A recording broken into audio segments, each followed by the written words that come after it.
السلام عليكم ورحمة الله وبركاته. معاكم مطبخ زمان. ازيكم حبايبي؟ عاملين ايه؟ يا رب تكونوا بخير. النهارده راجعه لكم فيديو جديد، فيديو جميل. الجو حر جدا، انتوا عاملين ايه في الجو الحر ده؟ حبينا نعمله شويه حاجه نرطب بيها على القلب. هنعمله شويه رز بالوش المكشكش كده، الوش الجميل. هنعمله كوبايه رز على كوبايتين ميه، وانا غسلاهم ونقعاهم هحطهم يغلوا على النار. مكونات الرز سهل خالص. الرز بلبن بيحب حبايبي اللبن البلدي، ما تجيبيش لبن جهينه وكده، جيبي لبن من عند اللبان، بيبقى اللبن دسم وجميل.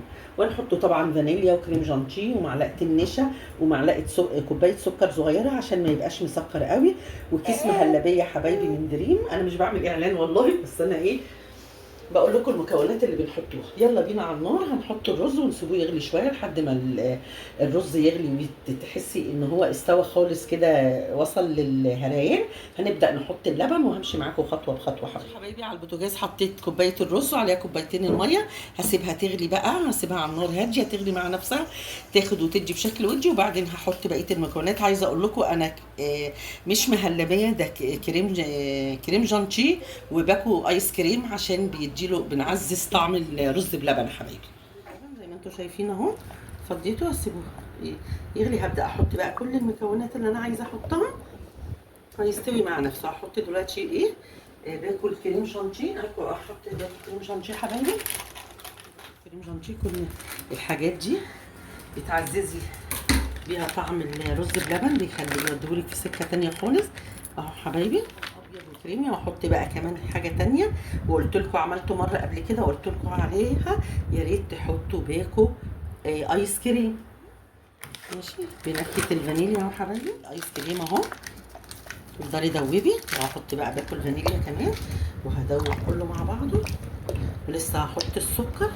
انا طبعا كل ده الرز، خلي بالكم الرز استوى وانا شغاله على الهادي، يعني مولعه النار على هادي خالص. وهقول لكم برضك لسه هعمل ايه تاني. يلا، وادوب بقى كله.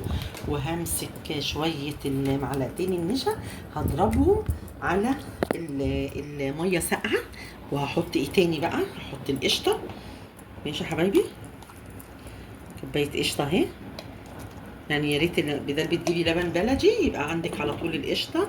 القشطه دي بنعمل بيها حاجات كتيره، بعمل بيها سمنه، وبعمل بيها رز بلبن، بعمل بيها المكرونه فرن بحطها على الوش. يعني صراحه بتجيبي كيلو لبن بتستفادي منه في حاجات كتير. كده هدوب ادوب ادوب ادوب كده حبايبي. وهاخد دلوقتي المعلقتين النشا في شويه ميه ساقعه بارده يعني من الحنفيه، وهحطه عشان يلفف الرز. هحط السكر دلوقتي حبايبي. حاسه اني هحط كوبايه تانية عشان حاسه ان السكر شويه، بس هدوقه الاول. احنا بنحبوه باسل، ما بنحبوش مسكر قوي. ماشي يا حبايبي، كوبايه السكر التانية حبايب قلبي اهو. دوب دوب دوب دوب. هروح بقى اعمل انا ايه، هدوب شويه النشا عشان يلفف السكر. دي القشطه بس هتسيح دلوقتي.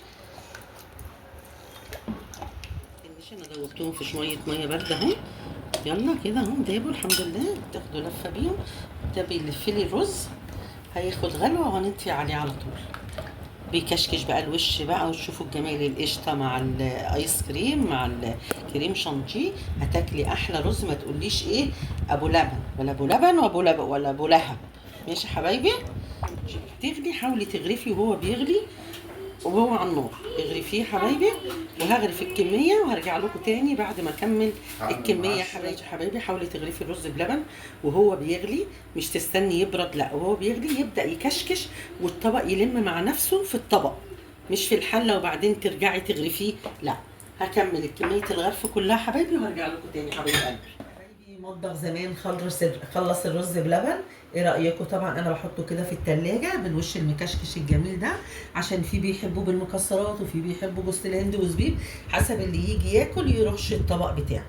ايه رايكم؟ اتفضلوا معانا، ومتنسونيش بكومنت حلو يا حبايبي. واللي ما اشتركش في القناه يطلع بسرعه يشترك في القناه عشان يوصل لكم مننا كل ما هو جديد.